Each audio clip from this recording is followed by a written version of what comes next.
What's up, guys? I'm just a gamer, and I'm back with another reaction video. We're on the eve of Ragnarok's release, and PlayStation is still releasing new video featurettes about the game. This one is about accessibility, and this one actually really interests me because it is something that I'm not having to deal with at the moment, but I know I will have to deal with in the future. For those of you who have not seen, I have mentioned it before in other videos, but I only have one good eye. Eye right here, right eye, I actually really can't see anything out of it. So these are things I may have to deal with in the future, and so these options are something that I'm looking forward to seeing what they can do for me. But yeah, uh, if you're liking this content, if you're liking anything I do, please leave a comment or a like below. Subscribe. I'm streaming on Twitch now, so please consider following me there at twitch.tv/justagamer inc. INC at the end, or click link below. And I will be streaming God of War Ragnarok tonight for I don't know how long, maybe a pull all nighter, I don't know. So please consider joining me then. But yeah, enough of me talking. Let's get into it.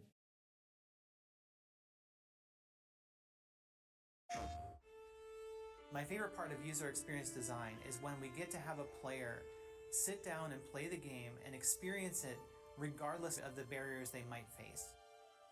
Seeing players just overjoyed at the experience is one of the things that brings absolute joy to my heart. I hope that everything that we do to make accessibility better within the game, that's something that we can bring to as many people as possible.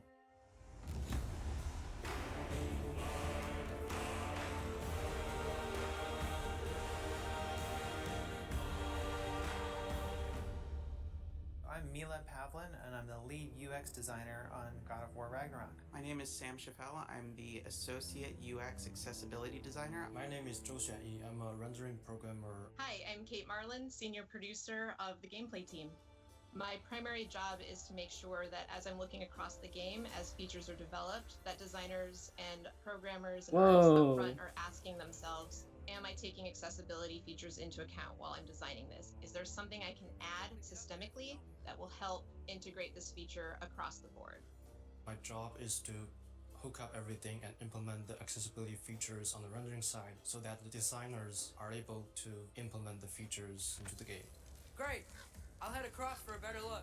User experience design allows us to look at accessibility from the user perspective. So we are the ones who are actually going into the game and looking at the different design problems that there are to solve within the game and figuring out ways that players can access that content regardless of anything that they might have a difficulty with because of accessibility concerns. Accessibility at its core is making sure that we allow folks who want to play a game to be able to access the game and all of its features. That allows players to have experiences that they might not otherwise be able to. From swinging your axe as Kratos to traversing the realms and experiencing the story, these features make it possible to do these things. People are no longer limited by their physical capabilities, and they will be able to enjoy the game just like anybody else. There's a saying in the accessibility community, never about us without us, and we really wanted to make sure that everything that we are doing is with the community and not just about them. So we have to reach out to fans and understand what their needs are when it comes to accessibility concerns. Wow, that's and amazing. We have to reach out through consultants and playtesters to understand what things may be hindering someone from being able to complete the game. It's always the best to be able to communicate with the user and see what they're happy with and what they want improved. Some of the most inspiring things that I've seen that have made me want to think more about accessibility is seeing the stories that players have and how much it means to them when they're able to sit down with the game for the first time and play more than they ever thought they could. Boy, we must be better. You must never forget that. With the last God of War, we ended the game understanding that there were major problems with the way that we were designing for accessibility. Based on community feedback from the last title, we've incorporated several features into this title to make the experience more accessible. We talked to them about what they needed in order to play going forward, and we started to prioritize things very early in production. I think that was one of the biggest lessons we learned, is that I wonder if they got help from Naughty Dog. Making sure that we have everything in place at the beginning of the development cycle, If you're trying to bake a blueberry muffin, you don't wait until the end to put the blueberries in. You make sure that it's in the batter. And with accessibility, we needed to make sure that we put those blueberries into the batter at the beginning so that they could bake in and we would have accessibility at the end. By having controller remapping, by having assists for things that seem trivial, we allow people to get past those blockers and experience it in a way that it's intended. The features that I am most excited for players to try out are the combat assists. I think that these are just amazingly fun to use. In the last title, we had a feature called Recenter on Attack. Every time you'd hit an enemy, the camera would make sure that enemy was centered. When we're looking at God of War Ragnarök, we've expanded those combat options to allow for recenter on swing, which means that as you swing your axe in combat, you're going to slowly orient towards a different enemy. This is one of my personal favorite features because every time you swing the axe or swing the blades, the camera recenters towards the enemy. This allows players to go into a space, and if you have limited mobility or if you're unable to utilize the look controls, you can still target different enemies even though you're not hitting them. One of the most important areas of innovation that we have on God of War Ragnarök That's would cool. be the increased controls access that we've allowed. So, for I know a lot of example, people wanted players this. are now more able to remap the controller and choose from a wider range of presets. The feature that I'm most excited for players to try is the Collector's Mode. Collector's Mode highlights collectible objects in the game, such as ravens, so that they're much easier for players to find. I'm excited for players to try various features that we've created, from high contrast mode to traversal assist, auto pickup to navigation assist. Navigation assist was one that I particularly am proud of because we went from not being able to have someone navigate through the game at all to having someone be able to navigate using just a navigation assistance ping.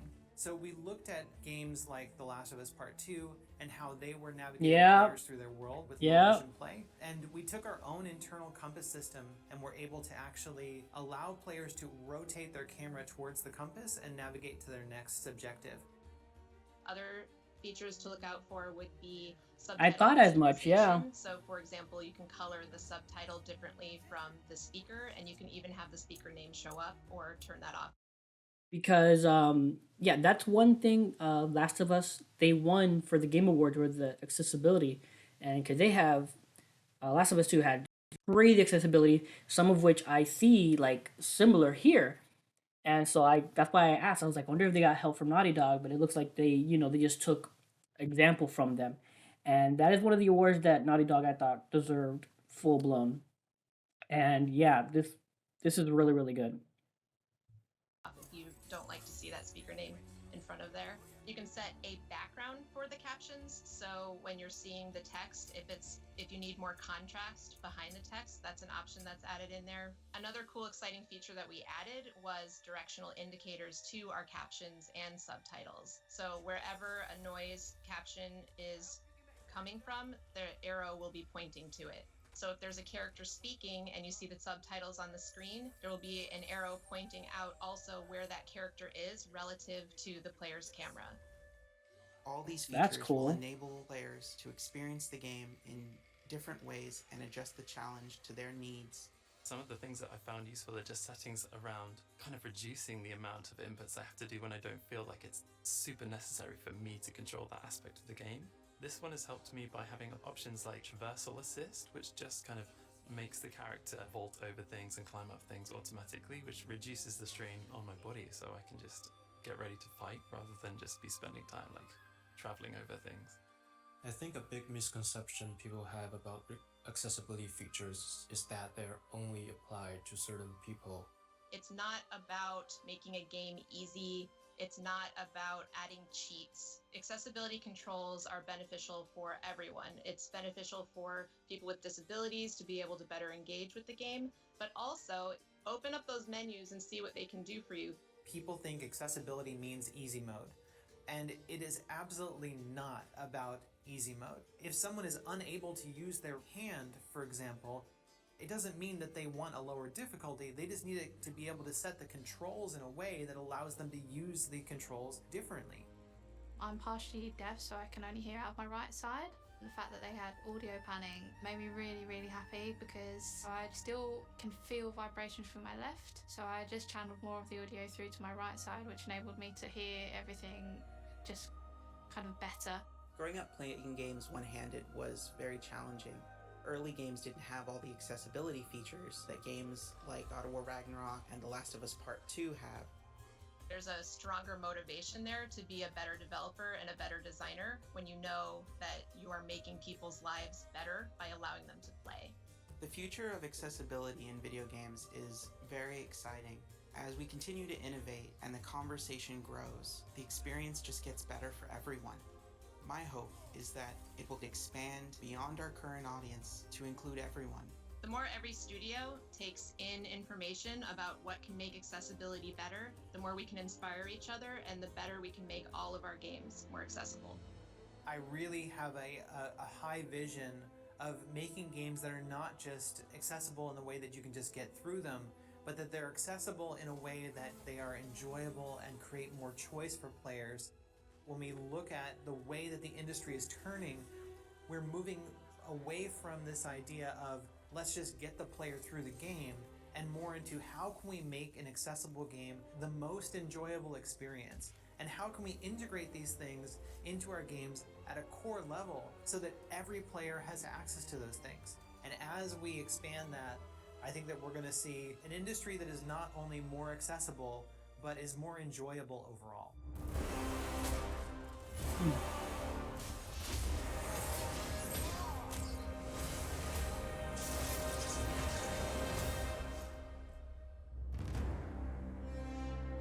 That was awesome. Really good.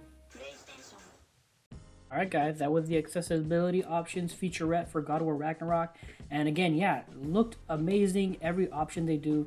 And yeah, like again, what they said, it resonates a lot with me, that like accessibility doesn't mean easy mode. It's just to help people, you know, even with those without disabilities, it's just to help people understand. Like I said, I'm partially blind here, so something like collector mode, that could help me out, because obviously my vision is not that great. Everything else about it is fine, but it's just, you know, the one good eye, you know, I can't really, you know, takes me a while. It's like I miss things, so like stuff like that is just really cool. And again, I even said, I was like, I wonder if they got help from Naughty Dog, and then they mentioned how they looked at Naughty Dog for like their crazy accessibility options they had in Last of Us Part 2, and I believe in the remake 1. And yeah, again, it's just whenever developers include this stuff, I think it is just better for the industry in total. And this was just really amazing. And yeah, I really can't wait for this game. I'm gonna be playing it tonight, so please consider following me on my Twitch channel at twitch.tv/justagamer.inc. INC at the end, or you can click the link below. But yeah, I'll probably be pulling an all-nighter, maybe, you know, depending on how long I can last. But yeah. Please, if you're enjoying this content, or if you're enjoying anything I do, please leave a like or comment down below, subscribe, follow, subscribe, all that good stuff. And until next time, take care and have a good game.